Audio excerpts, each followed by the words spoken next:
تو جنہوں نے کہا کہ میرے نبی پاک علیہ الصلوۃ والسلام کی جو قبر ہے وہ بت ہے، تو ان کا بھی تریاق صحابہ کرام رضوان اللہ اجمعین کر کے گیا. یہ مستدرک للحاکم ہے. تو یہاں پر حوالے درجنوں اس کے میرے پاس. اس حدیث کے بارے میں آپ کہتے ہیں اقبل مروان، یہ ملک بن مروان یہ عمومی خلیفہ تھا. اس نے دیکھا فَيَوْمًا وَجَدَ رَجُلٌ وَاضِعًا وَجَهُ عَلَى قَبْرِهِ، ایک بندہ نبی پاک علیہ الصلوۃ والسلام کی قبر کو یوں جبھا مار کے اپنا یوں چہرہ سرکار کے روزے پہ رکھا ہوا ہے. یہاں تو ہے نا زیارت کو شرک کہا، لیکن صحابہ سے تو پوچھو، وہ سرکار کی قبر پر پورا لیٹ کر اپنا چہرہ اوپر رکھا ہوا ہے. تو ملک بن مروان کہتا ہے اتدری ما تصنع، وہ تو جانتا ہے یہ تو کیا کر رہا ہے؟ اسے بھی بڑی خارش تھی. یہ ملک بن مروان کو بھی حضور کے روزے سے بڑی خارش تھی. موقع نہیں، ورنہ میں اس کا پورا رد اللہ کے فضل سے کتابوں سے پیش کرتا. اسے پتہ ہی نہیں تھا یہ ہستی کون ہے. آگے سے انہوں نے کہا کالا نعم، ہاں میں جانتا ہوں میں کیا کر رہا ہوں. جب انہوں نے یوں چہرہ پھیرا پیچھے دیکھا تو وہ کون سی؟ فاقبل علیہ فاذا ہوا ابو ایوب انصاری. یہ سیدنا حضرت ابو ایوب انصاری تھے، میزبان رسول، جنہوں نے مدینہ کی پہلی رات میرے حبیب علیہ الصلوۃ والسلام ان کے گھر میں بسر فرمائی. یہ وہ تھے. جواب دیا تو جواب کیا تھا؟ جو اس کے من میں تھا نا وہ بیان کیا. ہاں میں جانتا ہوں کہ میں یہ کیا کر رہا ہوں. جئت رسول اللہ، میں تو اپنے نبی کے پاس آیا ہوں، میں اپنے نبی کے پاس آیا ہوں. قبر پر لیٹ کر جبھا مار کے کہا جئت رسول اللہ لم آت الحجر، میں کسی پتھر کے پاس نہیں بلکہ پتھروں کے گرانے والی ذات کے پاس آیا ہوں. مطلب یہ تھا کہ تمہارا یہ عقیدہ ہے کہ سرکار دو عالم کی قبر پتھر ہے کہ جو نہ سنتا ہو نہ دیکھتا ہو نہ جانتا ہو. اور میں نہیں، پتھر اور ہے اور میرے حبیب کا روزہ اور ہے. یہ جانتے بھی ہیں، دیکھتے بھی ہیں اور سنتے بھی ہیں. تو یہ تو صحابی رسول نے اپنے عمل سے ثابت کیا. اور آخری دلیل پیش کر کے موضوع کو سمیٹتے ہیں. امام بخاری،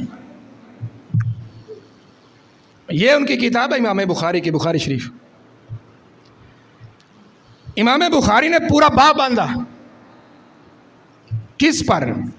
فضلی ما بین القبر و منبر، حضور کی قبر اور حضور کے منبر کی فضیلت کا بیان.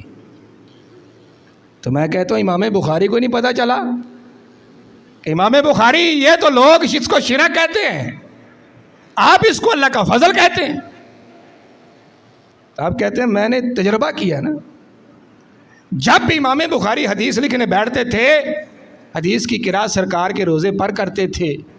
سرکار کہا کرتے تھے بخاری یہ میری حدیث ہے، اس کو لکھ لیا کرو. انہیں تجربہ کیا ہوا تھا. پھر آگے حدیثیں یہ پے در پے امام بخاری نے 5 حدیثیں ذکر کی ہیں. ماں بینا و بیتی روزۃ ریاض من الجنہ. اے لوگو، میرا گھر، میرا منبر جنت کے باغوں میں سے ایک باغ ہے. تو میں کہتا ہوں امام بخاری کو ہی لے لو. پھر امام بخاری کی زندگی کی طرف لے جاؤ. حالانکہ 16 برس یہ ہم تو کوئی حج عمرہ کرنے کے لیے جائیں 40 دن کا، یا عمرہ کریں گے بڑا زیادہ سے زیادہ 21 دن کا. امام بخاری وہ ہستی ہیں کہ جنہوں نے 16 سال سرکار کے روزے پر بیٹھے رہے. یہ بخاری شریف نبی پاک علیہ الصلوۃ والسلام کے قدموں میں بیٹھ کر لکھی. پھر آپ کی تاریخ کبیر ہے جو 12 جلدوں پر محیط ہے، وہ امام بخاری نے سرکار کے روزے پر بیٹھ کے لکھی. چلو امام مسلم کی طرف آ جاؤ. یہ امام مسلم ہے. یہی مدار ہے نا مسلمانوں کا، ان کے ایمان اور دین کا۔ امام مسلم، قربان جائے امام مسلم پر، آپ نے باب فضل ما بین قبری و منبری، پھر وہ فضل موضع منبر، کہ لوگوں وہ جگہ جس جگہ پہ رب کا فضل ہی فضل ہے، اس جگہ کو سرکار کی قبر کہا جاتا ہے۔ پھر ایک نہیں، دو نہیں، 3 حدیث سے امام مسلم لے کر آئے کہ لوگوں جس جگہ پہ میرے رب کا بڑا فضل برستا ہے، اس جگہ کو سرکار دو عالم کا روزہ کہا جاتا ہے۔ تو کہاں سے انکار کرو گے؟ کہاں تک انکار کرو گے؟ یہ تو فرشتے ہیں، 70,000 صبح 70,000 شام میلہ لگا ہوا ہے محمد کے شہر میں۔